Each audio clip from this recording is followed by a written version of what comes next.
Cannabis Common Sense, the show that tells the truth about marijuana and the politics behind its prohibition.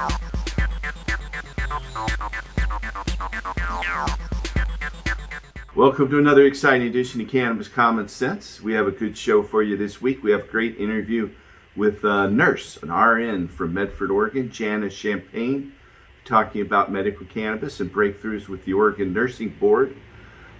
It's been an incredible week for cannabis news. We were gone off to South America in Cali, Colombia for Copa Falarones, where we had a great time, but incredible things happened, and then we have a newscast to talk about it. So stay tuned as we bring on our infamous dancing cannabis leaves. I feel the force.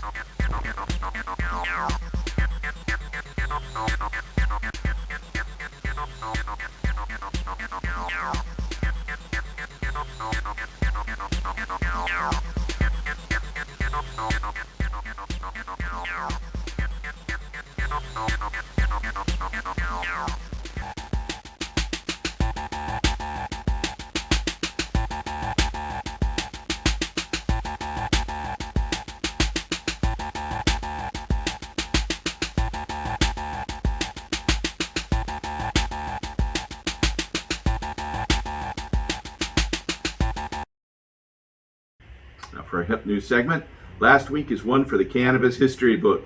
On Tuesday, New York lawmakers passed legislation legalizing the adult use marijuana market and permitting for personal use, possession, and cultivation of cannabis.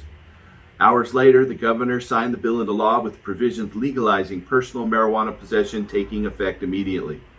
On Wednesday, Virginia's governor called for lawmakers to amend legislation in order to expedite the timeline for when Virginians can legally possess and grow marijuana from January 1st, 2024 to July 1st, 2021. Later that same day, members of the New Mexico House and Senate advanced legislation to the governor legalizing the adult use marijuana market and expunging the criminal records of those convicted of low-level cannabis offenses. New Mexico's governor praised their efforts and vowed to sign the bill into law imminently. In short, in a matter of hours, we've seen cannabis freedom be extended to tens of millions of more Americans. Since November, 7 states have moved to legalize adult use marijuana possession and sales, and one chamber of Congress passed a bill to end federal marijuana prohibition. More than 40% of Americans now live in a jurisdiction where cannabis is legal for those aged 21 and older. Our political opponents are acutely aware that they've lost their war on marijuana, and their public pronouncements are becoming more desperate and unhinged. For instance, Nebraska's Governor Pete Ricketts recently alleged, quote, "If you legalize marijuana, you're going to kill your kids," end quote. And political television commentator Greg Kelly outlandishly claimed that he blacked out after smoking marijuana and woke up 4 days later on another continent. Fortunately, the American public and growing percentage of politicians can see through these lies. In the coming weeks, we expect to see even more states move into the win column, followed by even more outrageous proclamations and reefer madness rhetoric from our opponents. New York's Governor Andrew Cuomo last Tuesday signed the Marijuana Regulation and Taxation Act into law, which legalizes and regulates an adult use commercial marijuana market in New York State and also permits those over the age of 21 to cultivate personal use quantities of cannabis in their homes. The provision specific to the personal possession of marijuana took effect upon the governor's signature. Governor Cuomo said in a statement, quote, "I just signed legislation legalizing adult use cannabis. The bill creates automatic expungement of previous marijuana convictions that would now be legal.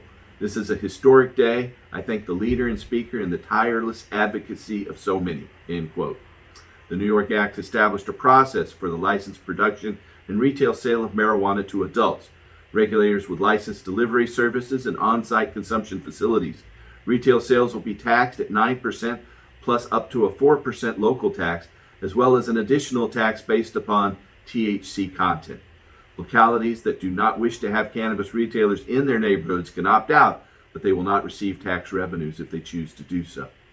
The New York Act also provides expungement relief for millions of residents with past cannabis convictions on their record. 40% of New York's tax revenue will be directed toward communities disproportionately impacted by cannabis prohibition. Provisions in the New York Act seek to award half of all business licenses to social equity applicants. In New Mexico, members of the New Mexico House and Senate gave their final approval to two separate measures amending the state's marijuana laws. The first legalizes and regulates marijuana possession, production, and sales for adults. The second facilitates the automatic review and expungement of the records of those convicted of low-level marijuana offenses. Lawmakers advanced both measures during a special legislative session demanded by Democratic Governor Michelle Lujan Grisham, who'd previously been a vocal proponent of these reforms. The adult use measure permits those aged 21 and older to legally purchase up to 2 ounces of marijuana and up to 16 grams of cannabis extract from licensed retailers. It also permits adults to home cultivate up to 6 mature cannabis plants for their own personal use. The expungement measure in New Mexico stipulates that those with past convictions for offenses made legal under the act are eligible for automatic expungement of their records. Those currently incarcerated for such offenses are eligible for a dismissal of their sentence. In Virginia, Democratic Governor Ralph Northam announced amendments to legislation establishing a statutory timeline for the legalization of marijuana possession, use, cultivation, and retail sales.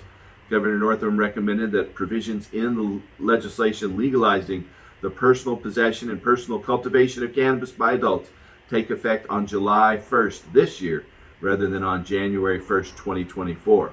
The enactment date initially approved by lawmakers. Should the legislature vote to approve the amendments, those ages 21 and older would be permitted to possess up to 1 ounce of marijuana and cultivate up to 4 cannabis plants per household without penalty. The Virginia legislature has moved to accept these recommendations. The timeline by which state regulators would have to enact provisions governing commercial cannabis production and sales remains January 1st, 2024. In recent days, Governor Northam approved multiple medical cannabis measures permitting dispensaries to provide botanical formulations of cannabis, expanding telehealth access for patients, and protecting registered patients who use cannabis in their off hours from discrimination in the workplace. Our last story tonight is out of Boston. It's a medical article. Gastroparesis patients who regularly consume cannabis require shorter lengths of hospitalization than non-users, according to data published in the journal Clinical Gastroenterology.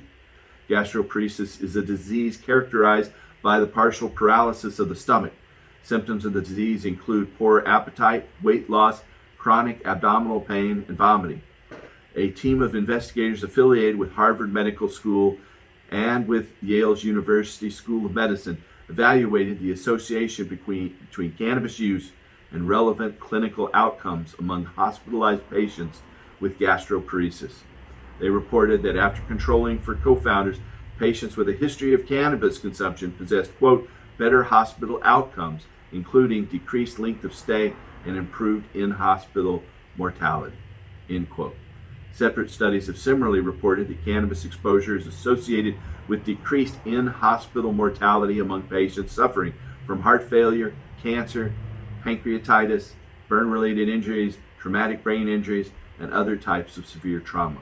This study, Trends in Socioeconomic Health Outcomes of Cannabis Use Among Patients with Gastroparesis, a United States nationwide inpatient sample analysis, appears in this month's edition of Clinical Gastroenterology.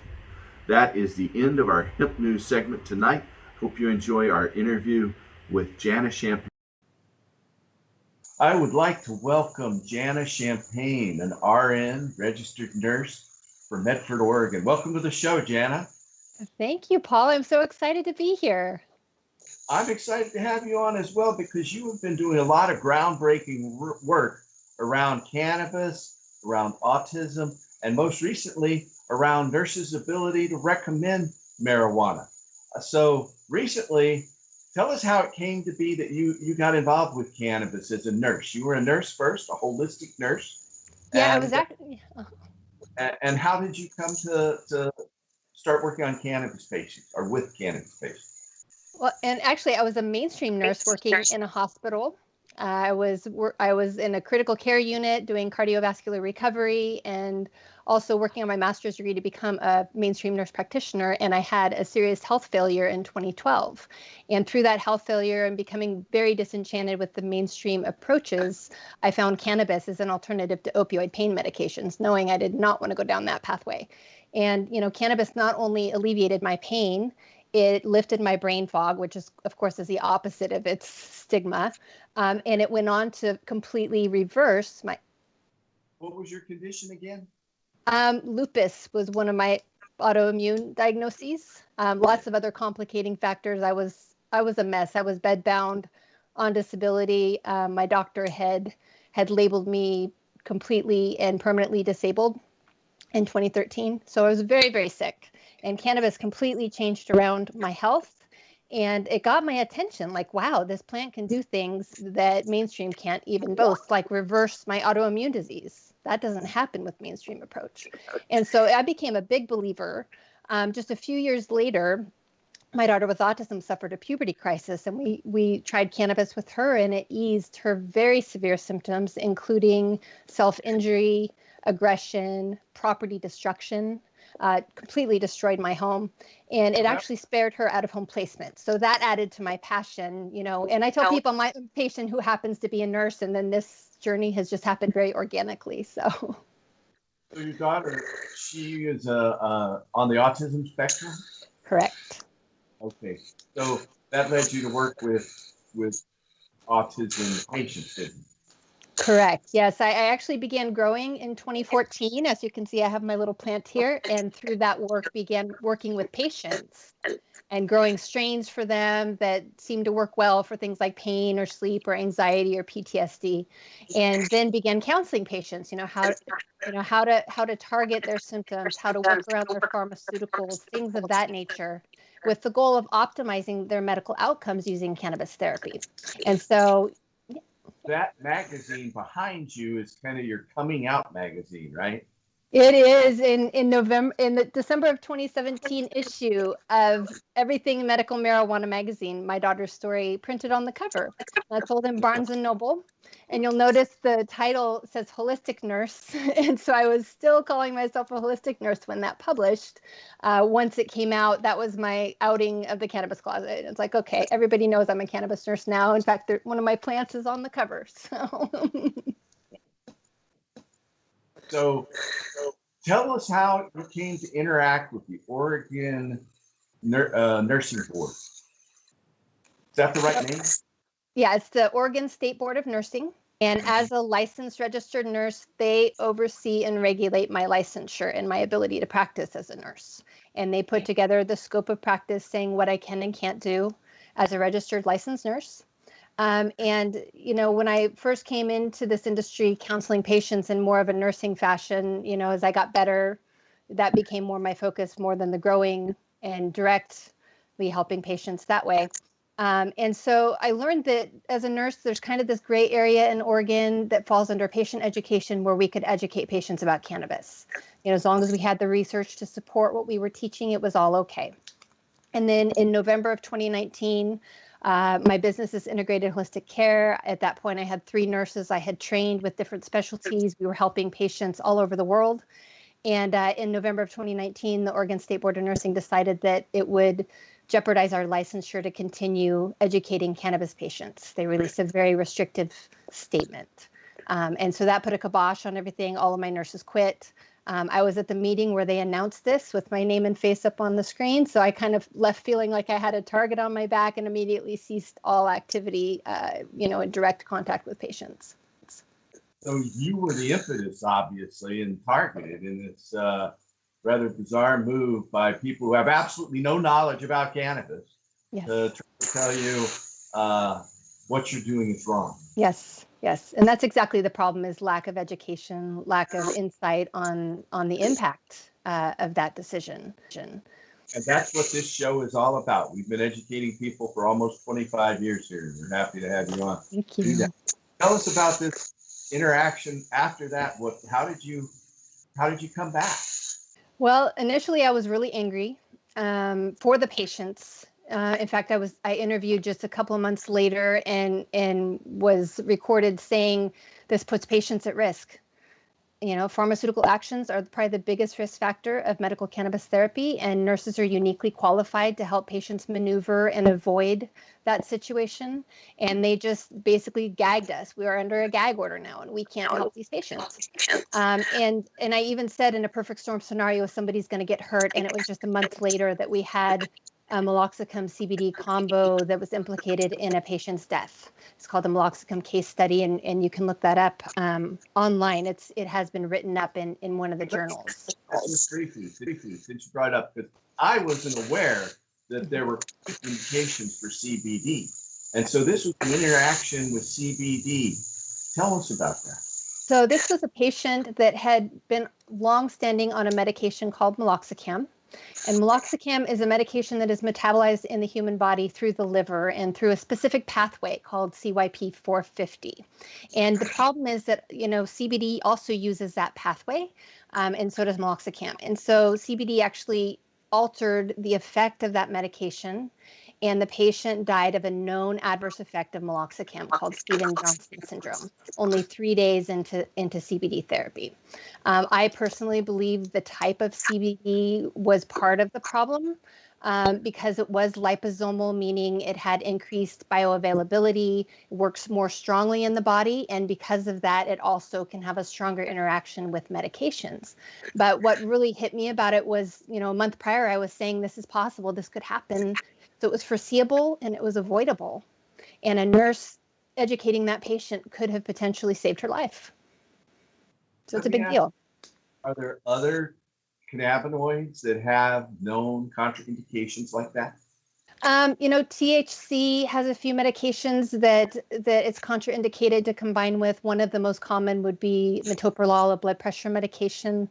You know, with CBD, there's quite a few. There, you know, in addition to the actual interaction through the liver, we also look at combined effects. Like we know CBD can reduce blood pressure. We have research supporting that. So when you combine it with blood pressure medications, it could end up being too much of a good thing for a patient, and they could end up with their blood pressure being what we call hypotension, and then they could pass out, they could get dizzy. You know, with our older population, a fall can be devastating to their quality of life. So this is kind of a big deal. Same thing with diabetes medications, some of the mental health antidepressants, the SSRIs, I'm concerned about combining those with CBD.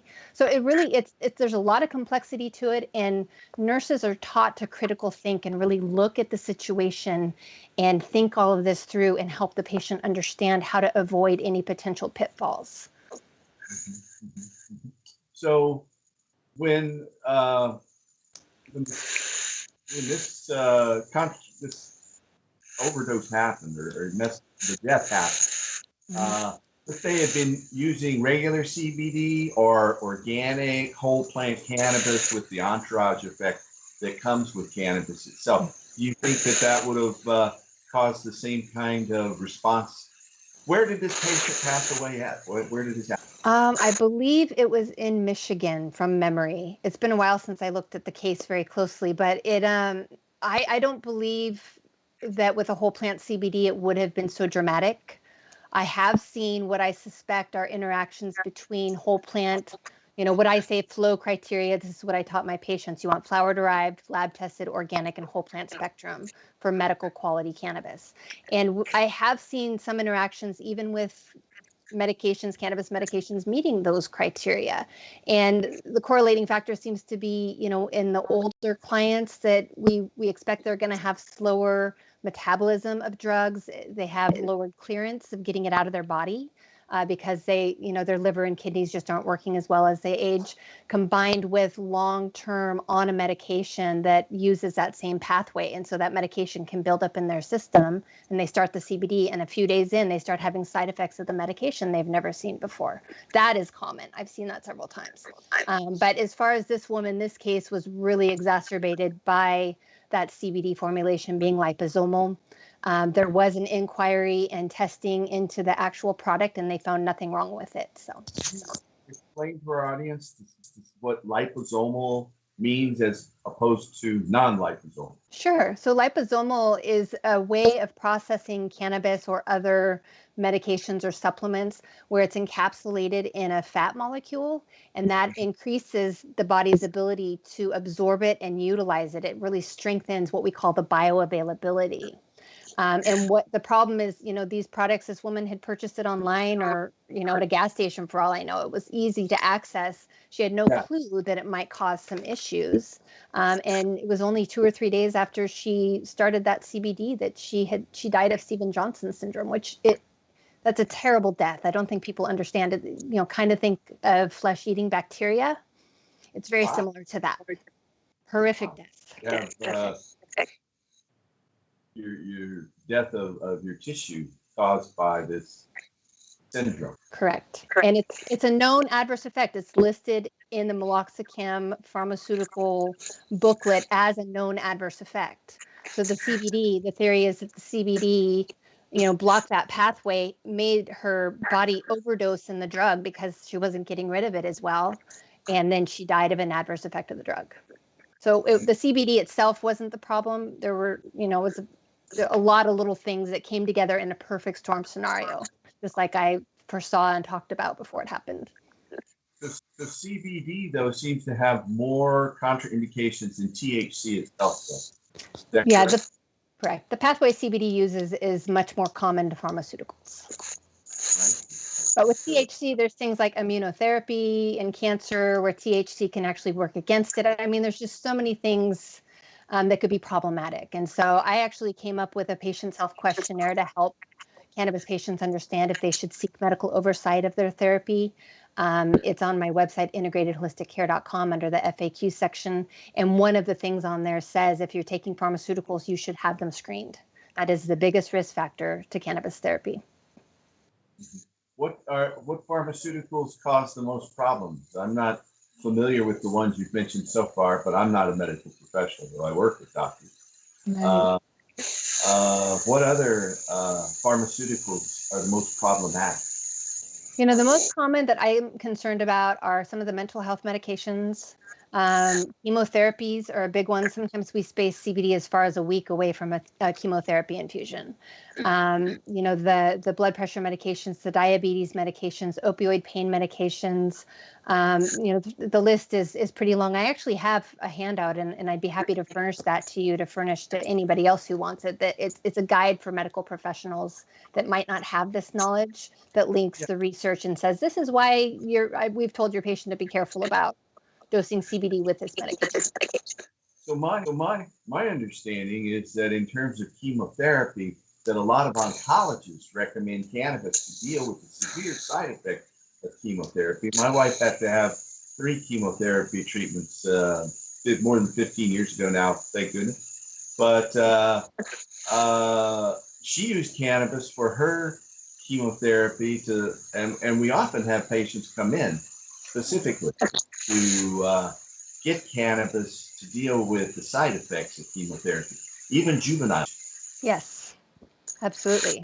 And I've worked with many, many, many cancer patients with cannabis specifically, and it's an amazing answer, not only for mitigating some of the side effects of chemotherapy or radiation. It can help with the nausea. It can help boost appetite. It can help reduce pain. It can help them sleep and reduce anxiety. But also, if it's targeted in the right way in a really intensive manner, I've actually seen it reverse cancer itself and have patients become, clear of the cancer. They call it NED, no evidence of disease, and remain at that with ongoing cannabis therapy. It doesn't come back. So I've seen that scenario as well. That is the most remarkable thing, and I think it's correct, is that cannabis tends to cause cell death in cancer cells. It causes them to commit suicide, so to speak.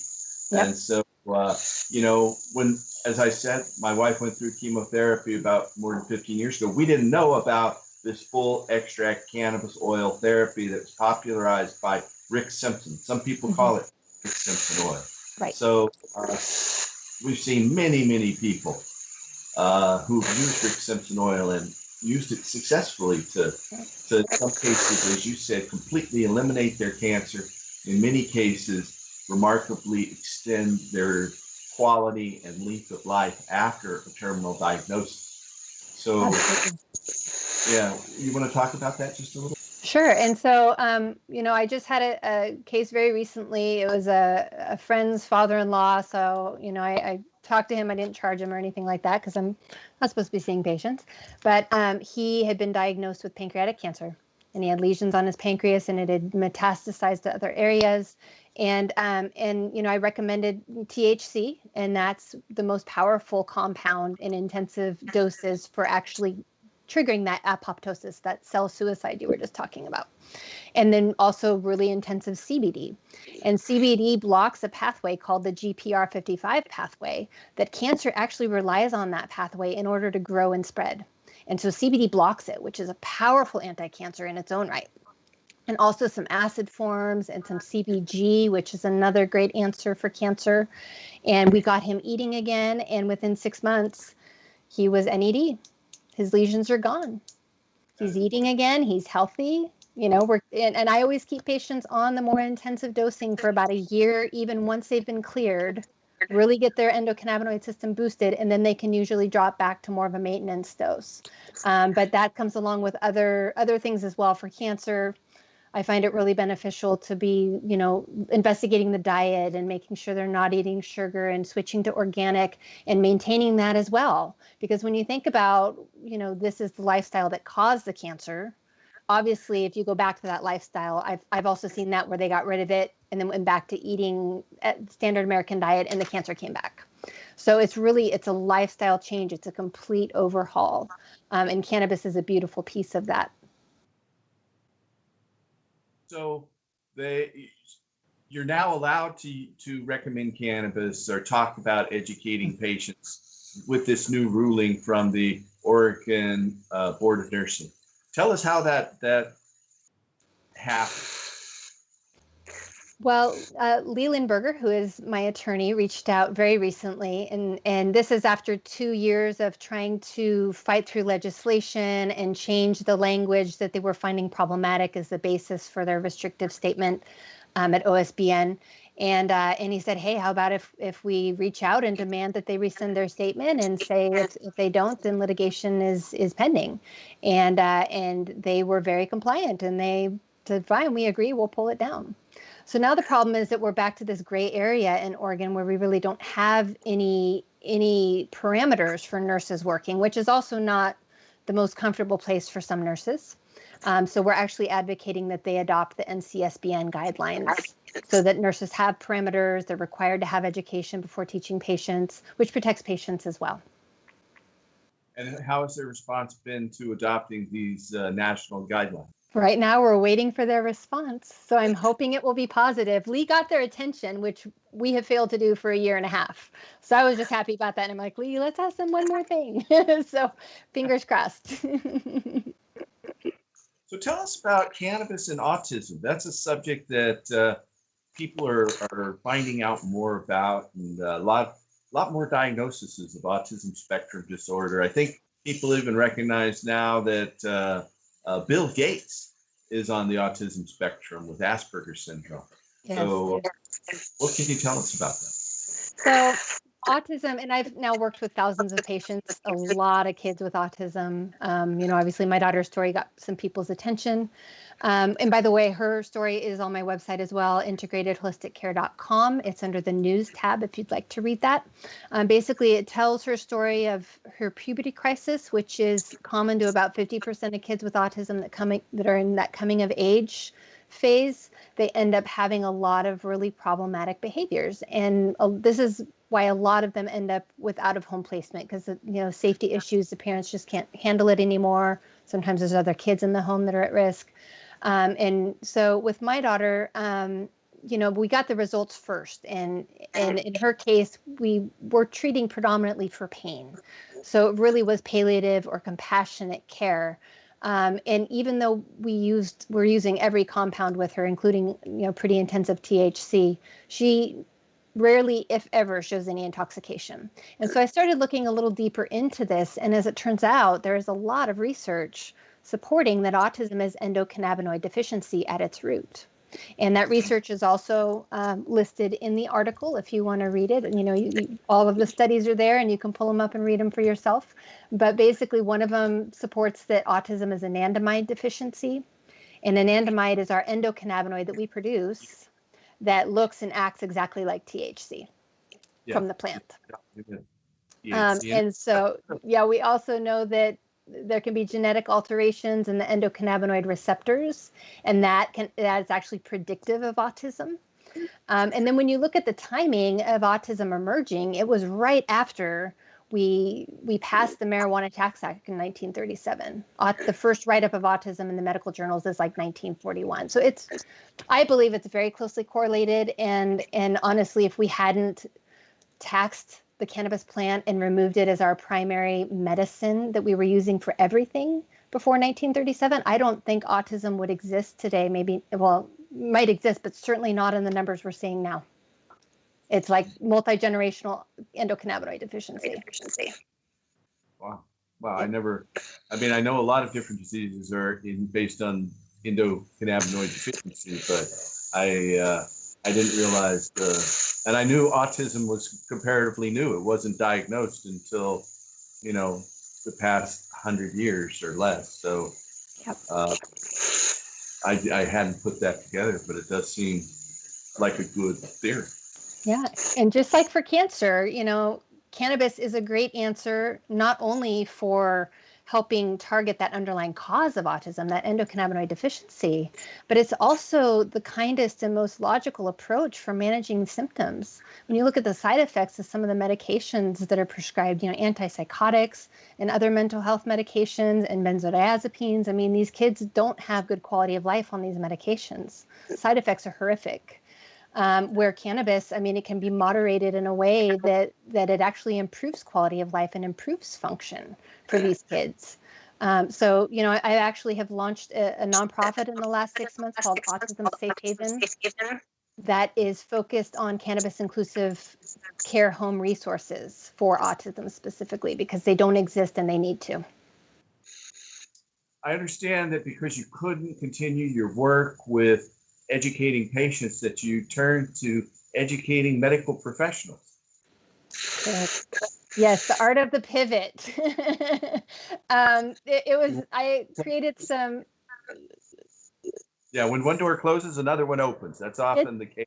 I understand I'm having some sound problems here. I'm not sure what the basis of that is, but I'll try to minimize my talking. We can work around it. So that was, like I said, I was really angry when OSBN shut down my business and all of my nurses quit. Understandable. They all needed their license for other things, and so did I. And so I pivoted. I thought, well, what can I do? I can't teach patients, but I can teach medical professionals and hopefully reach even more patients than I could on my own, cumulatively. So this led to me creating some accredited content to teach nurses how to do this work. We have so many programs out there that are just theory, and they teach you the research, but they don't teach you how to apply it to patients. And they don't teach you how to be comfortable with the critical thinking piece of that. And as nurses, we go through nursing school, we learn all of the book work, and then we go into a clinical site where we have a charge nurse that is holding our hand and walking us through all of the hands-on application of that theory. And we were really missing that in the cannabis industry. So I created some courses on that as well, all available through the Cannabis Nurses Network, of which I'm a founding member. And then that led to, out of the blue, getting a phone call from a university saying, we're starting a master's degree in cannabinoid science, and we would love you to teach curriculum. And that's through John Patrick University. What? So that's through John Patrick University. They have a master's of integrative medicine with a cannabinoid concentration. So now this is my first semester teaching SCI 306, CBD and cannabis formulations, and teaching cannabis to nutrition and future healthcare professionals through this program. I'm very excited. That is very exciting. I have been a proponent of integrative medicine for about 15 years myself, seeking positions in that modality. But I'm happy to hear that you are, teaching out there for other medical professionals. That's a wonderful thing. We definitely need more of that.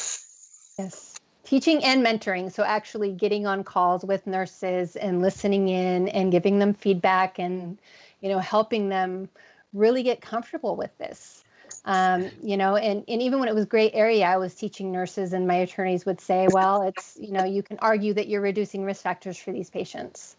You're not increasing their risk. So, so now we're getting a little bit more progressive and we're pushing the NCSBN guidelines and hoping to really have set parameters for our nurses so they can feel comfortable teaching patients and not feel like they might get into trouble. Can you tell us about those guidelines? Yes, it's the National Council State Board of Nursing Guidelines, or NCSBN guidelines, for marijuana counseling by a nurse. And it basically requires that the nurse is using our standard practices that we would utilize in any other specialty of nursing, meaning we're doing our assessment and we are charting our notes and we are, connecting in their medical professionals and updating them on what we're doing with patients, with the patient's consent, of course, following up with a care plan, being available for follow-ups. These guidelines also require that the nurse can exemplify that he or she has been educated about cannabis before educating a patient, which I think is an important piece. Because like you said, so many people don't understand the pharmaceutical piece and what a big risk factor it is. Yeah, I've been working with doctors and patients, and I haven't been aware of it. So thanks for educating me. Of course. So your website again, what is that again? Integratedholistic.care.com. I also have that's more focused on the education and the consulting, which I'm not doing again just yet, but hopefully soon.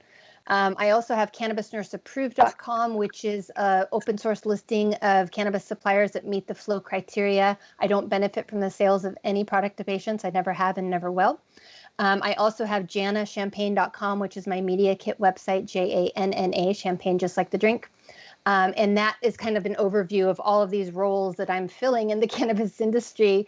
And all this has happened thanks to patients, because all I have tried to do in this industry is follow patient needs. And as a patient myself, I'm a huge patient advocate and all about making sure patients have what they need. How's your daughter doing today? She's doing amazing. Thank you. My daughter, she's come a very long way. She was diagnosed severe autism. She was nonverbal until age 10. Wow. In second grade, the school district here tried to label her mentally retarded and put her in a classroom that had no academic focus, saying she couldn't learn. She turns 19 in 2 weeks, April 21st. And she is fully verbal. She is spontaneously having back and forth conversations with us, which for autism is huge. She is also a fifth-year senior, and she's graduating in June with her diploma, high school diploma. So she's come a very long way, very long way. Very proud of her. In cannabis, she gets cannabis multiple times a day, at least twice, sometimes more. We've really got her routine honed in, and it's mostly homegrown, but she's, THC, CBD, acids, CBN, CBG, all of the above. And we've learned how to really kind of figure out what her needs are any given day and how to accommodate those needs using cannabis and other supplements. And she's not on any pharmaceuticals except an antihistamine. So no mental health meds, and her behaviors are managed, which is amazing considering how severe they were. Yeah, really. So does she take cannabis orally or does she do inhalation? She does both. So yeah, we do capsules twice a day, sublinguals for breakthrough, and then if she's really having a hard time, she'll ask for her straw, which is her code for vape pen, and we have that for emergent use where where nothing else is doing. She needs her vape pen. So let me ask you about vape pens since we got into that. I worry about, and I'm sure you know that a lot of people had issues with vape pens, both tobacco and cannabis, that was related to the carrier agent being vitamin E. And vitamin E, when inhaled that way, can cause a breakdown of the lung tissue, right? And so cannabis oil is very, very viscous. It doesn't flow very well. And so they have to add something in it to make it flow into the heating element of the vape pen. So what you think about these additives and the issues surrounding that. Yeah, it is a big issue, and really anything oil-based being inhaled into the lungs can cause an emulsification issue. So we need to be careful about that. But with my daughter, we typically use a pen that does flour for her. And so that's a better way to go about it, is to get a volcano or get, one of the portable pens where you can put flour in there, and then you don't need any additives to vaporize flour. And so that's really the best way to go if you're concerned. That's what I do. And I had the first 2 volcanoes were actually given to me for free. Wow. In that regard. But I bought a since then, and that's my preferred means of consumption. But it tastes a lot better, and you don't have all the combustion byproducts that are primarily inhaling and smoking. But I've also tried and used pens that take flour, like the Pax pen and others out there. So I worry about the fake cartridges and the additives that go in there, because I don't want to put anything in my lungs that might inhibit my ability to breathe. Breathing is fundamental, right? Well, absolutely. And you don't want to harm your lungs. That's especially right now with everything else going on, your lung health can be vital. And so flour and vaping flour is really the way to go if you're going to use an inhalant. And obviously I'm a flower girl. It's my beauty. Isn't she pretty? I think it's a girl. It's a heritage seed. So, she's not looking male though, I don't think. Time will tell in that regard. Time will tell. Time and sunshine. So tell us about your other activities in regard to cannabis down in Medford and your community. Gosh. So the consulting with patients, I did many, many years, thousands of patients. That led to educating medical professionals. I do a lot of virtual. The college I work for is actually in Indiana. I've done a lot of local presenting to patients. Of course, with COVID, a lot of that has changed as well. One of the things, with Cannabis Nurse Approved, we started certifying products that we were recommending patients to purchase. Once again, we not benefiting at all from the sales. And that led to really getting to know some of the producers. And they actually got to where they would custom blend whatever we asked them to. Because one of the frustrations was finding products that were consistent in the profile, because a patient would find something they would like, and then the profile would change because that raw material wasn't available anymore. And so it became a big frustration. And so I began custom blending with some of my producers, and that has actually led to me helping to build a product line with recipes that we've used for years with patients that has become a private label product line as well. And that's Unity Formulas. I've got one of my bottles right here. Yeah. And once again, even though they're my recipes, and this is through producer Jarek Keller, who's the Lighthearted Farmer, highest quality gold standard, flower derived, lab tested 4 times through the process, organically, green, clean sourced, and whole plant spectrum. So he uses organic ethanol, food grade. It's like sugarcane ethanol to extract.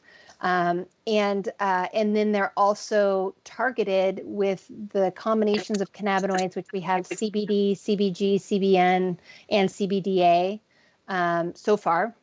Working on CBGA and THCV. Hopefully we'll get those.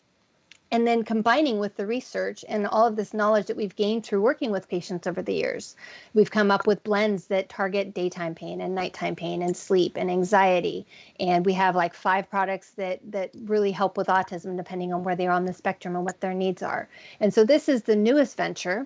And my portion of the sales for my IP and that contribution is actually donated to 501c3 Autism Safe Haven. So I still don't benefit from the sales of product, not directly. So yeah, they're products with purpose. That's the reason I said, yes, you can use my recipes, because that had always been the hurdle was I like being able to tell people I don't benefit from product sales. I'm very objective this way. I want what's best for patients. So yeah, I'm happy to send you some samples, Paul, if you'd like to try them out. Oh yeah, please. Yeah. I'll give you that information in a little bit. But so tell us about the difference in formulas. What is the different formulas and how do they affect different conditions? Sure. And so I've got a couple examples here. So this one here is our Anxiety Ease formula. And so it had, right now we're limited to CBD hemp. We've only launched maybe 6 months ago, and our goal is to eventually get to where, we are cooperative with THC suppliers in different states, so we can do THC and THCA blends as well. So the anxiety formula is CBD, which we know is supported by research for anxiety as an anxiolytic, we call it. And we also have combined that with myrcene, which is a terpene that research supports for helping the CBD cross the blood-brain barrier. So you're getting the CBD up into the brain where it needs to be. And it also has linalool in it, which is a terpene found in lavender, which is also known to have anti-anxiety and kind of sedative effects. And so really just very common sense. This one is our immune formula. This one we launched, we would have called it our COVID formula if FDA would have been amenable to that, but it has terpenes in it that research support as antiviral, antibacterial, and antiprotozoal, because those seem to work well for COVID, plus the CBD and CBG, which are both very supportive of immune function and really keeping it optimal, which I believe is the best intervention for preventing COVID, personally. And then we have one here. This one is just coming out of R&D. This is our Focused Energy. And this one is a blend that has pinene and CBD and CBG, very energetic, very stimulating, great for people that are challenged with focus issues. I took some of this right before our call. So it really seems to help kind of hone in and stay focused, especially those that are responsive to stimulants like Ritalin or Adderall. This could be a potential way to reduce reliance on those pharmaceuticals. What about limonene? My favorite varieties that wake me up and get me going are the ones that have that lemon-like, Yes. and I won some awards actually for my old lemon pledge strain that I used to grow back. Another one of those lost genetics. But, yes, I hate that. And we do have limonene in there too. It's in the base CBD that we amend. So yeah, very stimulating. Really, really great for that. And yeah, it's funny. One of my favorite strains, it came to me as it was this crossed with this. It was Cannatonic times Luminaria. Didn't really have a name. It made my whole flower room smell like orange juice, so I named it Tang, and it was really high in limonene. And that was my favorite house cleaning strain. It's like I don't feel like cleaning the house. I'm not motivated, and you smoke a little of that, and it's like ding, ding, ding, ding, ding. It's all done. So those are great. I love limonene too. So, give us those websites again. That integrative, holistic, what? So integrated, INTEGRATED, holistic, HOLISTIC, care.com. And then cannabisnurseapproved.com is the open source for products meeting flow criteria. And so you can go on. It also has a free nurse line, so that's a nice little bit. What is flow criteria? You mentioned that. I'm not sure what that is. Yeah, and I have an article about that on both of my websites. Basically, flow is the criteria that after working with many, many products through many different companies and really seeing the different outcomes in my patients, I began researching what is the difference between CO2 and whole plant. What does the research say? And the research supports that whole plant spectrum is far more effective, and sometimes even at 20 to 25% of the dose. And it's also far more predictable in its response, where CO2s and isolates and really any process that's not concentrating our beautiful flower with its hundreds of compounds as nature intended is reducing the medicinal value of that final product. And so we're a big proponent of that. And so we came up with the flow criteria to help patients understand what to look for in their medicine. And it's flower derived, lab tested, organic, and whole plant spectrum. Those are the 4 criteria. If you're really looking for serious medical use, we're not talking like replacing Advil for a headache. We're talking cancer, autoimmune, autism, where you're trying to target that underlying endocannabinoid deficiency. The flow criteria products are going to have the most entourage effect to help you do that. I see. Yeah, and my article has all the research that I found on that topic, if you're interested in doing a deeper dive into that subject. And that's on the integrated holistic care.com site? Correct. Yes, it's in the blog. It's in the blog. So, I have been advocating for removal of the stigma surrounding THC. THC has a bad rap out there, and we see farmers just have, instead of 0.3, they have 0.4% THC, and they have to destroy their entire crop, which is a tragedy if you're a farmer. It's like a hurricane or something. So THC has never killed anyone, and there's this fear of it out there that's completely irrational. What do you think about that? I think unfortunately, it has to do with the Schedule I placement federally of THC, which is complete hypocrisy. And we have brought that to federal court and had a DEA judge actually agree with us that THC met 0 of the 3 criteria. Not just Francis Young, but several other judges administrative law judges that are supposed to oversee federal agencies have ruled that the DEA should reschedule cannabis. And after years of litigation in each case, 4 different cases, the DEA has just said, oh, there's no academic backing for that, so we're not doing it. You'd think when the judge tells the federal agency to do something, they have to do it, but that's not the case. Yeah, you would think. And, objectively, the criteria are that it must be dangerous. And cannabis has never killed anybody in thousands and thousands of years of historical use around the world, across the lifespan, never had a problem. The problem today is mixing it with pharma. It must not have any medicinal use. And our own government holds multiple patents for cannabis specific to its medical uses. So that's pure hypocrisy. And then it must be addictive. And we know by research that it's less addictive than things like coffee and sugar and especially nicotine. Nicotine is way more addictive, yet those are freely allowed. And then from a medical perspective, the way that I try to break the stigma with other medical professionals is explaining the Schedule I hypocrisy, but also saying, as medical professionals, we've taken oaths to help patients make informed decisions. And part of that is assessing and weighing the different options that they have to address their issues. And when you use cannabis in that equation, it's usually the most potentially beneficial with the least potential risk.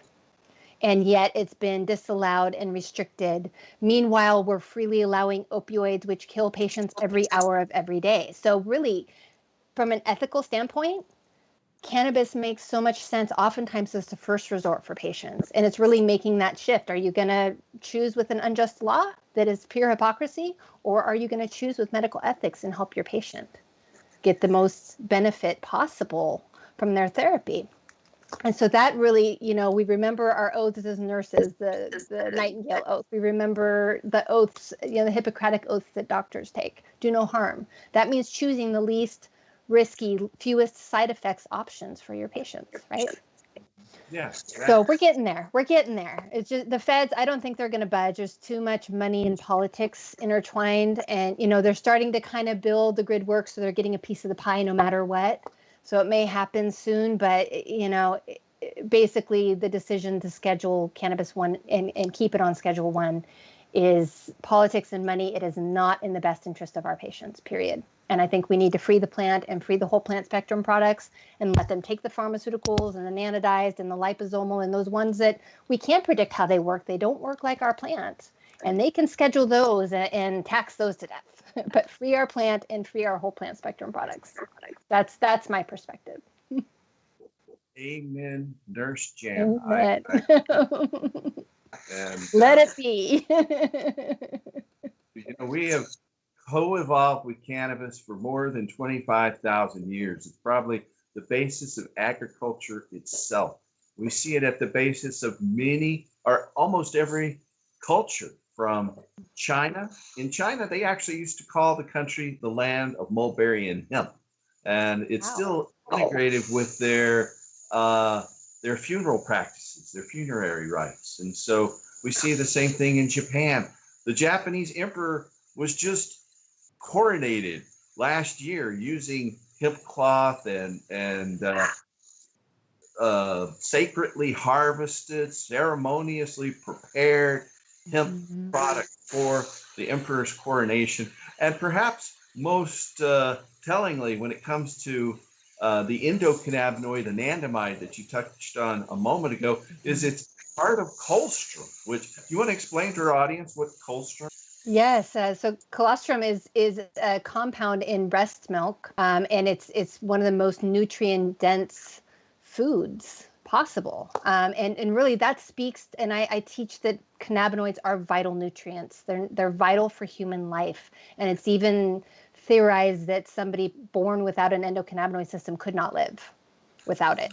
That's how vital these nutrients are. And they're so vital that the most prolific source of cannabinoids is human breast milk, which of course we know is the perfect food for humans. So, the fact that it's been taken away from us for commercial interests, not just pharmaceuticals, which of course cannabis is their number one competitor and they know it and they're shaking in their boots, but also textiles and eco-fuels and gosh, what else can cannabis do? So many things, building materials. Scientific American back in 1937 said 100,000 different products.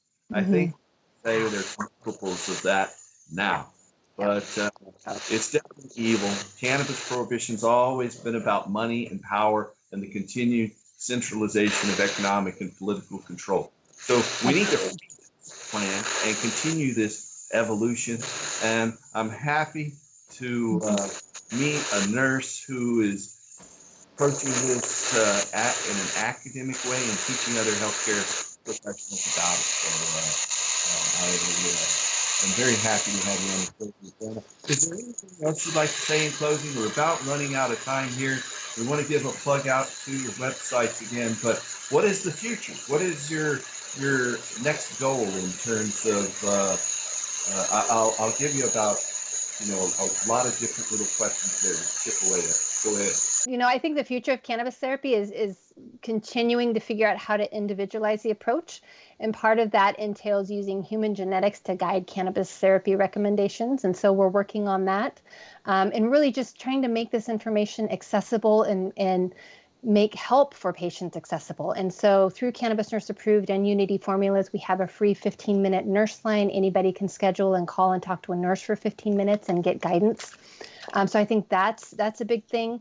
I'm just going to keep on teaching and going where cannabis leads me, and following patient needs. I'm launching autismsafehaven.org is one of the websites, which is, a nonprofit that's focused on building cannabis inclusive care home resources for these kids. So many things, working with, pretty much if somebody calls me and says, hey, I have this project and it helps patients, I have a hard time saying no.